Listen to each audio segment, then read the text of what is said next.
कहते हैं सावित्री यमराज से अपने पति के प्राण छीन लाई थी, लेकिन ये युगों की बात है और अब कलयुग है। यहाँ पत्नी पति के प्राणों को अभी भी छीन रही है, लेकिन उन्हें मौत के घाट उतारने के लिए कुछ ऐसा ही दिल दहला देने वाला मामला सामने आया है उत्तर प्रदेश की राजधानी लखनऊ से।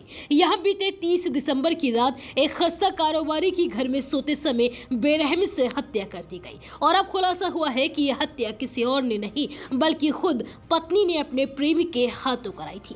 प्रेमी ने अपने सगे भाई और दोस्त के साथ मिलकर इस वारदात को अंजाम दिया था। दरअसल न्यू हैदरगंज कॉलोनी में ब्राइट कैरियर स्कूल के पास खस्ता कारोबारी शत्रुघ्न राठौर पत्नी राखी और 4 बेटियों के साथ रहते थे। शत्रुघ्न राठौर की राजीजापुरम के डी ब्लॉक में पंजाब नेशनल के पास परदर्शिया खस्ते के नाम से दुकान है।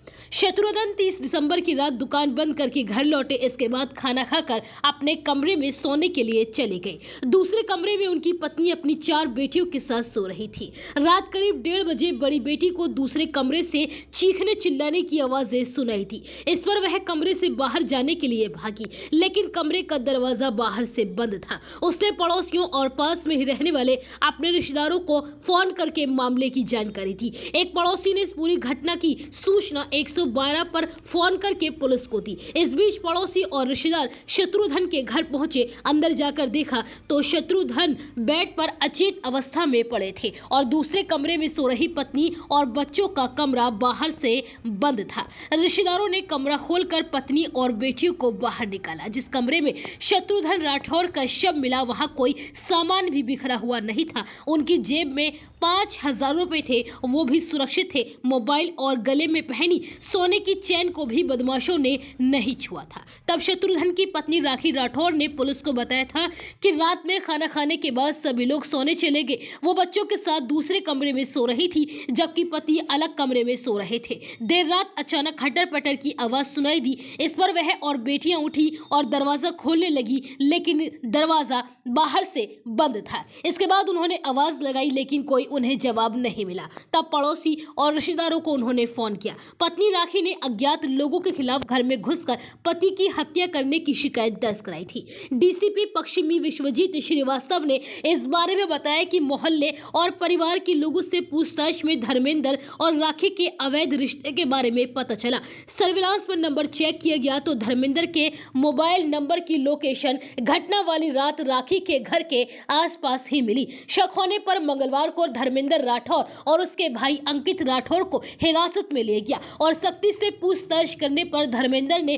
राखी से प्रेम संबंध की बात कबूल कर ली। उसने बताया कि राखी के साथ कई साल से उसका प्रेम प्रसंग चल रहा है। धर्मेंद्र राठौर ने बताया कि मैं राखी के भाई का साला हूं। मैं उसके घर आया जाया करता था। मैं अक्सर उसके घर जाता रहता था। इसी बीच मेरे और राखी के बीच में प्रेम संबंध बन गए। इससे मेरा राखी के घर आना जाना और ज्यादा बढ़ गया। इसके अलावा हम लोग बाहर भी मिलने लगे। किसी तरह ये बात शत्रुघ्न को पता लग गई। इस पर वह राखी और मेरे ऊपर निगरानी रखने लगा। वो अक्सर राखी को मारता पीटता था और मुझे भी घर आने से मना करता था। राखी का भाई भी मेरा विरोध करने लगा था। इसके बाद भी जब हमारा मिलना जुलना कम नहीं हुआ तो शत्रुघ्न दुकान कम जाने लगा। इससे हम दोनों मिल नहीं पाते थे। हम लोग शत्रुघ्न को अपने प्यार के बीच में रोड़ा मारने लगे थे। इस वजह से राखी और मैंने साथ मिलकर शत्रुघ्न को जान से मारने की प्लानिंग बना ली और तय हुआ कि गला दबाकर हत्या कर देंगे और लोगों को बता देंगे कि बीपी की दवा ज्यादा खाली थी, इससे हार्ट अटैक आ गया और मौत हो गई। इसके बाद बिना पुलिस को बताए अंतिम संस्कार भी कर देंगे। 30 दिसंबर की शाम से राखी पड़ोसियों के साथ गली में बैठकर आग तापने लगी। शत्रुघ्न के दुकान से घर आ जाने के बावजूद वो घर के बाहर ही बैठी रही। रात करीब 11:30 बजे वो अंदर गई, लेकिन घर का मेन गेट खुला छोड़ दिया। इसके बाद बेटियों के साथ एक कमरे में जाकर सो गई। इसके बाद मैं अपने भाई अंकित और दोस्त रंजीत के साथ रात करीब 1 बजे कार से ब्राइट कैरियर स्कूल पहुंचा। कार राखी के घर से कुछ दूर खड़ी कर दी। दरवाजा खुला होने की वजह से हम तीनों आराम से घर के अंदर चले गए। इसके बाद मैंने बेटियों के साथ सो रही राखी के कमरे का दरवाजा बंद कर दिया और फिर दूसरे कमरे में सो रहे शत्रुघ्न के कमरे में पहुंचे और गमछे से उसका गला कस दिया। लेकिन इसी दौरान शत्रुघ्न की चीखते ही बड़ी बेटी की आंख खुल गई। इसके बाद उसने रिश्तेदारों और पुलिस को खबर दे दी। इससे पहले कि हम लोग भाग पाते, पड़ोसी और रिश्तेदार उसके घर पहुंच गए। इस पर हम तीनों छत से कूदकर भाग निकले। वहीं इस पूरे मामले में डीसीपी पश्चिमी विश्वजीत श्रीवास्तव ने बताया कि बुधवार को पूरे मामले का खुलासा हुआ। उसने बताया कि पत्नी, उसके प्रेमी और उसके भाई को जेल भेज दिया गया है, जबकि दोस्त फरार है। पुलिस की टीम उसकी तलाश में अब लगातार छापेमारी कर रही है।